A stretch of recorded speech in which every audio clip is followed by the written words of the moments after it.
Sagutin natin at ipaliwanag ang puzzle na ito. Okay? Ang sabi sa puzzle na ito, unang sulong ang puti, talo itong pula.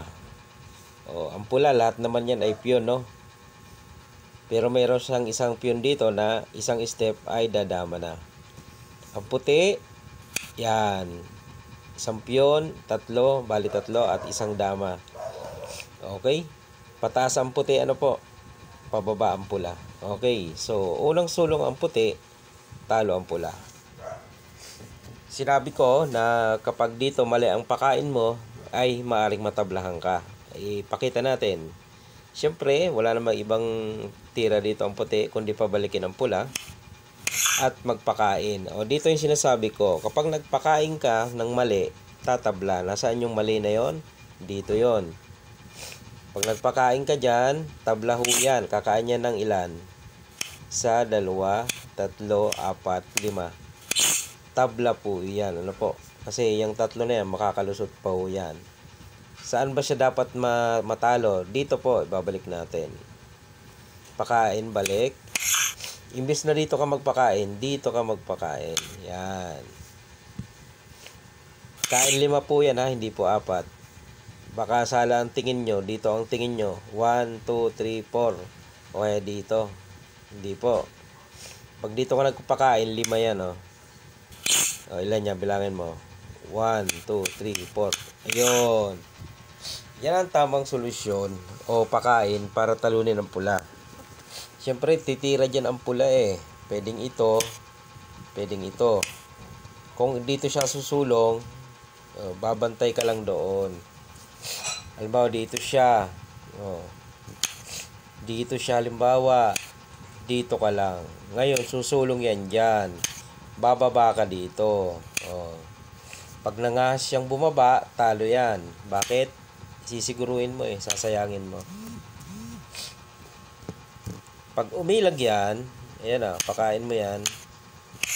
Sakto na yan bilang. Dito siya, dito ka, dito siya, dito ka. Sakto, di ba? Okay. Balik lang natin. So, hindi mo na yung bababa. Kasi, yun nga, dito muna siya, limbawa. Babalik ka doon. Dito siya. Pupunta ka sa likod. Yan. Pwede siya dito. Pwede rin dito. Kapag dito siya, punta na agad doon sa likod. Para kahit saan sumulong, talo na. Halimbawa, dito. Papakain lang Diba? O kain 2. Kaya ang mangyari, dito muna siya. Yan. Ang gagawin mo naman, doon ka. Okay? Ang gagawin yan, dito yan. Kain ka, wag mo isasagad. Dito lang.